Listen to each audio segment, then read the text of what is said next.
I don't really have the motivation for evangelism like I should, right? If that's the case, it might just be easier to say, I can explain this. God just hasn't selected them. If you have two viable options in front of you, two viable interpretations in front of you, one of which has actually been more popular throughout Christian history among scholars, namely the view that we hold to, the more free will perspective, if you will, has always been more popular throughout church history than the more predestinarian or the deterministic kind of interpretations.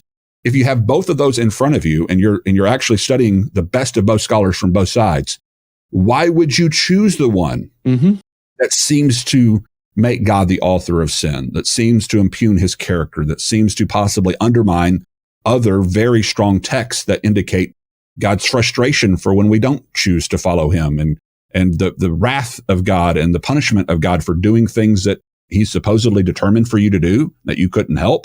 I don't know why Yeah. I was going to say, I don't know why they choose it late, and I can speculate. It might be because it's easier, right? And it might easier in the sense that, well, look, these people are just on their way to hell. There's nothing I can do about it.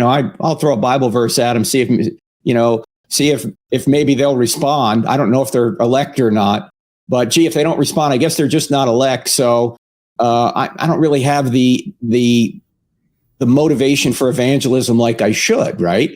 If that's the case, it might just be easier to say, I can explain this. God just hasn't selected them. But and it also makes me feel better. Well, he selected me, right?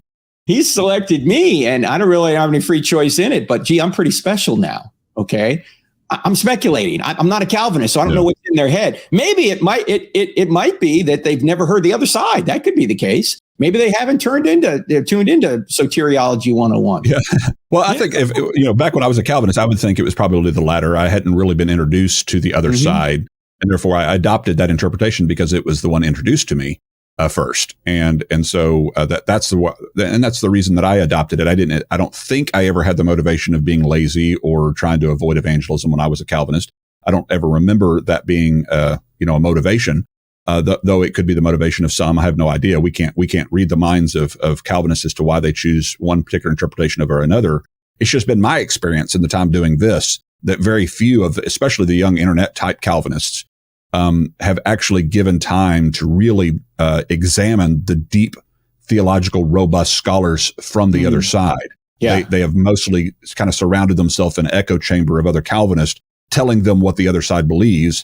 And that's one of the reasons they treat us like we're doofuses sometimes, is because they just assume that we're as dumb as the scholars and the leaders within their community are telling them about us. And that's one of the reasons I started the program, is to say, hey, there's some really sharp guys like Dr. Turek and many, many others who do not hold to a more deterministic reading of the text.